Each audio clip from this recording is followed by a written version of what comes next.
అసలు వ్యవసాయం మీద ఎంత వస్తుందో నీకు తెలుసా? మీ అన్న ఎంత ఇస్తే అంత తీసుకుంటున్నావు. ఈ సంవత్సరము మన వాటా మనకిచ్చేయమని చెప్పు, మనమే చేసుకుందాము. ఏం మాట్లాడుతున్నావు లక్ష్మి? వ్యవసాయం గురించి నాకేం తెలుసు, నన్ను చేయమంటున్నావు? అయినా మా అన్నయ్య నన్ను ఏమన్నా మోసం చేస్తాడేంటి? పుట్టుకతో ఎవరేం నేర్చుకోరండి. ఆయన ఏది చెప్తే అది గుడ్డిగా నమ్ముతారు. అయినా ఇవన్నీ వద్దు. మన వాటా మీరు అడుగుతారా లేదా? ఆస్తి పంచమని అడిగితే అన్నయ్య బాధపడతాడేమో లక్ష్మి. మిమ్మల్ని చేసుకునేటప్పుడేమో మాకు అన్ని ఎకరాలు ఉన్నాయి, ఇన్ని ఎకరాలు ఉన్నాయి అని చెప్పారు. ఇప్పుడు చూస్తేనేమో పెత్తనమంతా ఆయనే చేస్తున్నారు. ఇంకిక్కడ నేనెందుకు, మా పుట్టింటికి వెళ్ళిపోతాలే.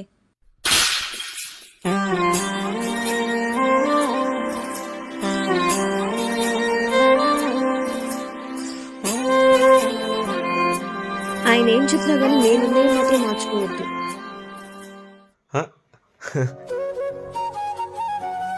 ఎరా తమ్ముడు, ఏంటి ఫోన్ కూడా చేయకుండా సడన్ గా బయలుదేరి వచ్చారు?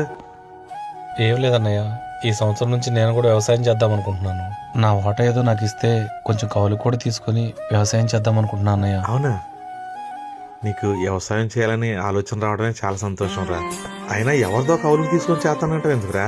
మన పొలం మొత్తం నువ్వే చేసుకో, అంతకన్నా నాకు సంతోషం ఉందిరా. సరే అన్నయ్య, చేసుకుంటాను. దీనికోసం ఆస్తి పంపకాలు ఎందుకు తమ్ముడు? కలిసి ఉందాంరా. కనీసం అమ్మా నాన్న బతుకున్నంత కాలం అన్నా మనం